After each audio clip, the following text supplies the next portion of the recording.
এই গরমে ঠান্ডা লেগে গেছে আর সর্দি জ্বর তো লেগেই আছে। ঈদ পার হয়ে গেল, তারপরে বাসার কোনো কাজ হয়নি। আম্মাও অসুস্থ ছিল। তাই ঈদের পরে এই যে কাছাকাছি চলছে। হ্যালো এভরিওয়ান, আসসালামু আলাইকুম। Welcome to my page Runa's daily life.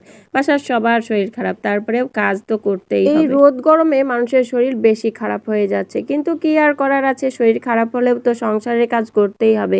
মেয়ে মানুষ যতই অসুস্থ হোক, সংসারের কাজ মেয়েদেরকেই করতে হবে।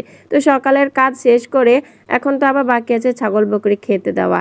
আর গ্রামের মানুষ আমরা কাজই করতে ভালো লাগছে না। আর আমাদের এই ছোট্ট বাবুটা অনেকেই কাজ করতে চায় না, আর নিজে থেকে এই কাজ করে। ছাগলের আটা ভুসি কি সুন্দর করে মেখে দিচ্ছে ছাগল খেতে দিবে। সেও একটু আটা খেয়ে নিয়েছে। আমি তো তাকে নিয়ে মজা করছিলাম। যাকে সে ছাগলের খাবার মাখতে থাকুক আর আমি এদিকে চুলার কাছে যাই। বাদাম খাবো, তাই সকাল সকাল চুলা ধরিয়ে বাদাম ভাজতে বসিয়ে দিয়েছি। আর বাদামটা আমাকেই ভাজতে হবে, তাই কি আর করবো, বসে না থেকে বাদামটা ভেজে নি, অবসর সময়ে বসে থেকে খেতে পারবো। গরম লেগে ঠান্ডা লেগে যাচ্ছে, তারপরে সর্দি জ্বর লেগে আছে, কাশি তো আছেই, তার সাথে আবার বাদাম খাওয়ার পরে কি হবে কে জানি।